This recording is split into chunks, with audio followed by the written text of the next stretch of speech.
Hello students, welcome to online class BA third year. आज हम अध्ययन करने जा रहे हैं सोशल थिंकर मैक्स वेबर का। मैक्स वेबर का अध्ययन करने से पहले मैं एक बात करना चाहूँगी कि आज से मैं आपसे हर वीडियो के अंत में एक या दो क्वेश्चन पूछूंगी, उनके जवाब आपको लिखकर भेजने हैं। साथ ही साथ वो क्वेश्चंस आपको कॉपी में भी नोट करने हैं। वो क्वेश्चन फिलहाल अति लघुत्रात्मक होंगे, जो कि एग्जाम्स के हिसाब से अत्यधिक इम्पॉर्टेंट होंगे।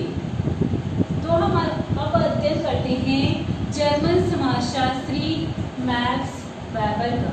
सबसे पहले हम मैक्स वेबर की जीवन परिचय का अध्ययन करेंगे।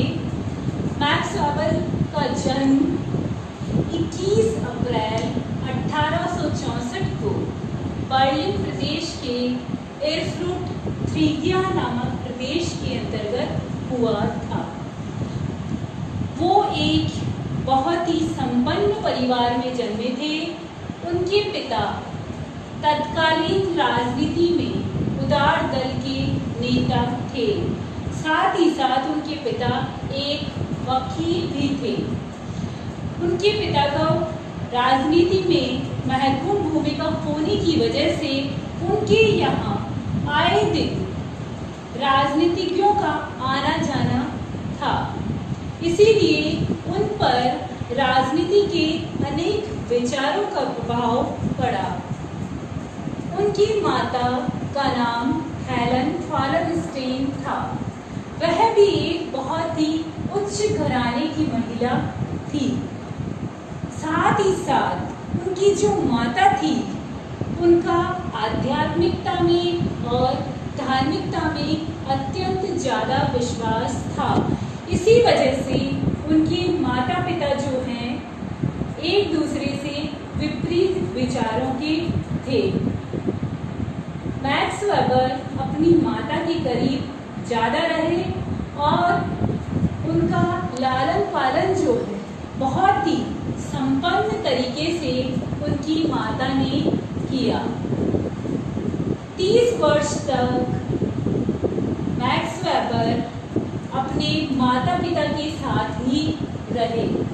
सन 1882 में मैक्स वेबर ने अपने होम टाउन बर्लिन प्रदेश के एर्फ्रुट थ्रीगिया से ही स्कूली शिक्षा उन्होंने केवल 17 वर्ष की आयु में ही प्राप्त कर ली। 1883 में वह 1 वर्ष के सैन्य प्रशिक्षण के लिए स्ट्रासबर्ग विश्वविद्यालय गए। 1883 के बाद 2 वर्ष तक उन्होंने फिर से सैन्य प्रशिक्षण ही प्राप्त किया। हालांकि उनके पिता वकील और राजनीतिज्ञ थे, तो मैक्स वेबर की रुचि भी कानून के अंतर्गत थी और उन्होंने 1886 में कानून की शिक्षा पास की। सर्वप्रथम 1889 में मैक्स वेबर ने मध्ययुगीन व्यापारिक संगठनों के इतिहास के लिए देन नामक मुख्य शोध ग्रंथ की रचना की थी, जो कि कानून पर आधारित थी।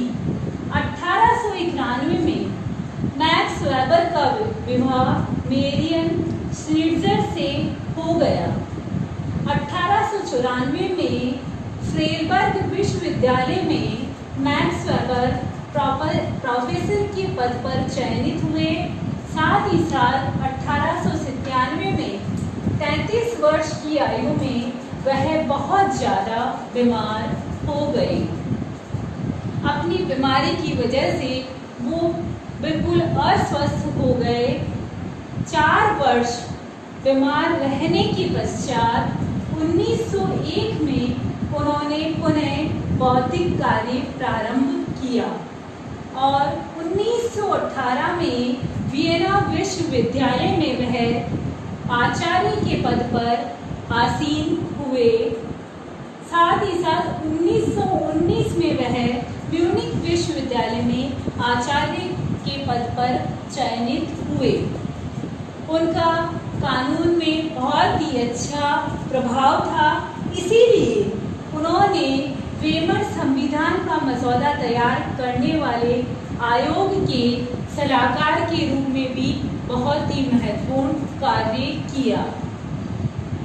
अंत में 56 वर्ष की आयु में जून 1920 में उनका निधन हो गया। उन्होंने अपनी बौद्धिक रचना के अंतर्गत विभिन्न पुस्तकों की रचना की, जिसके अंतर्गत उनकी पुस्तक Protestant state ethics and the spirit of capitalism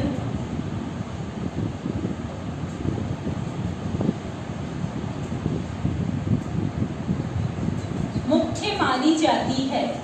साथ ही साथ उनकी पुस्तक essays in sociology,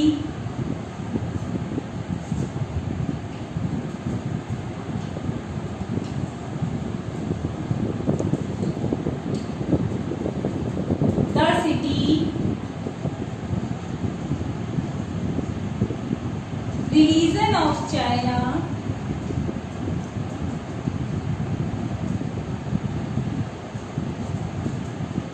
religion of India,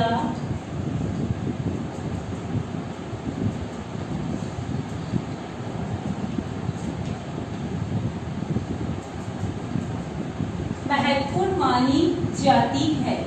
max weber ने अब अनेक सिद्धांतों का प्रतिपादन किया, जिसके अंतर्गत सामाजिक क्रिया, आदर्श प्रारूप, नौकरशाही की अवधारणा, सत्ता की अवधारणा इत्यादि महत्वपूर्ण माने जाते हैं। अब मैं आपसे, जैसा कि मैंने स्टार्टिंग में कहा था, क्वेश्चन पूछूंगी। वो क्वेश्चन पिछले वाले वीडियो से ही होंगे। पहला क्वेश्चन जो आपको कॉपी में भी नोट करना है और आंसर लिख के भेजने हैं, एग्जाम के हिसाब से इम्पॉर्टेंट होंगे। फर्स्ट क्वेश्चन है, इससे पहले यानी मैक्स वेबर से पहले हमने किस जर्मन समाजशास्त्री का अध्ययन किया था। दूसरा क्वेश्चन है, कार्ल मार्क्स और एंजेल्स के द्वारा लिखी गई किन्हीं दो पुस्तकों के नाम बताइए। क्वेश्चन के आंसर अति शीघ्र लिखकर भेजने हैं, कॉपी में भी नोट करने हैं, क्योंकि परीक्षा के हिसाब से अत्यंत महत्वपूर्ण है।